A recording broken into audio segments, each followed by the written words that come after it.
Les ravages du changement climatique touchent tous les recoins des États-Unis, mais aussi l'économie et la santé publique. Des phénomènes extrêmes, comme cette série de tornades qui ont balayé l'Arkansas début avril, seront de plus en plus fréquents. Il faut s'y préparer. C'est le message du rapport fédéral sur le changement du climat élaboré pendant 4 ans par plus de 300 scientifiques. Le conseiller du président Obama est sans équivoque ici. Le point vraiment le plus important qui ressort de ces centaines de pages, a-t-il dit, c'est que le changement climatique n'est pas une menace lointaine.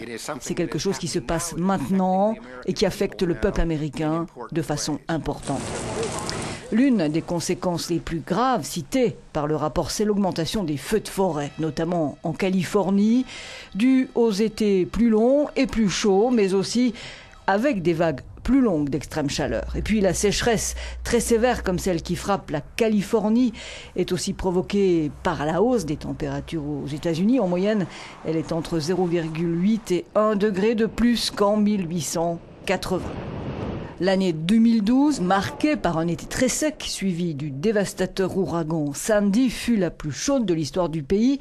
Et voici les prévisions de manque d'eau aux États-Unis en fonction du changement climatique. Les zones rouges, avec un changement allant de 26 à 50%, s'étendent sur une très grande partie du territoire avec ce changement climatique.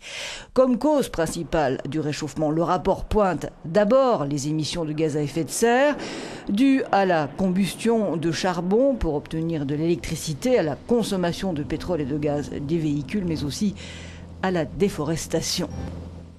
À présent, voici le revenu de l'action politique, comme le dit cet expert. Le président a publié un plan d'action pour le climat, explique-t-il. Il prévoit une série de mesures administratives car le Congrès ne prendra pas de mesures dans les années à venir.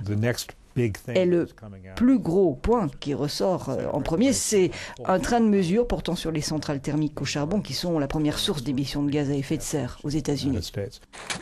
Le rapport anticipe les critiques des climato-sceptiques en multipliant les exemples de la réalité du phénomène et de son origine humaine pour mieux préparer l'opinion publique américaine.